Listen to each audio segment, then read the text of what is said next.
যেদিকেই তাকাচ্ছি শুধু বালি আর বালি, বালির ওপরেই কিন্তু অনেক সুন্দর সুন্দর গাছ জন্মেছে। এটা হলো কোন ব্রিজ বা এই জায়গাটার নামটা না এই মুহূর্তে আমার মনে পড়ছে না, তবে এখানটায় দেখো অনেক মানে ওই যে দেখছো এখানে জিসিবি চলছে, বড় বড় লরিতে হচ্ছে বালি ভর্তি হচ্ছে। আর বালি খুঁড়তে খুঁড়তে আর কি জলও বেরিয়ে গিয়েছে। তো অনেকটা দূর মানে যত দূরে তাকাচ্ছি শুধু বালি আর বালি, মানে যে বালিটা দিয়ে কিন্তু আমাদের ঘর তৈরি হয় সেই বালিটায়।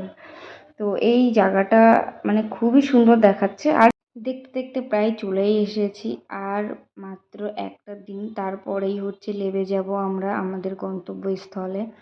আর এইদিকে বসে আছি একটু রিলস বানাচ্ছি, মানে সারা দিনে আর কি বসে থেকে যেটা হয় আর কি বোরিং ফিল করছিলাম। তো সেই জন্যই সবসময় ক্যামেরাটা বের করে একটু একটু করে ভিডিও ক্লিপ নিচ্ছি, আর সেগুলো তোমাদেরকেও দেখাচ্ছি, মানে তাতে করে মনটাও বেশ ভালো লাগছে। তোমাদের যদি আমার এই মিনি ব্লগ ভালো লাগে অবশ্যই আমাকে কমেন্ট করে জানাবে। তাহলে আমি এইভাবেই তোমাদেরকে মিনি ব্লগ দেখাবো, আমি যা যা করছি সেগুলো। তো আজকের ভিডিওটি এই পর্যন্ত থাক, নেক্সট ভিডিওয়ে আবার দেখা হবে। Tata, bye bye.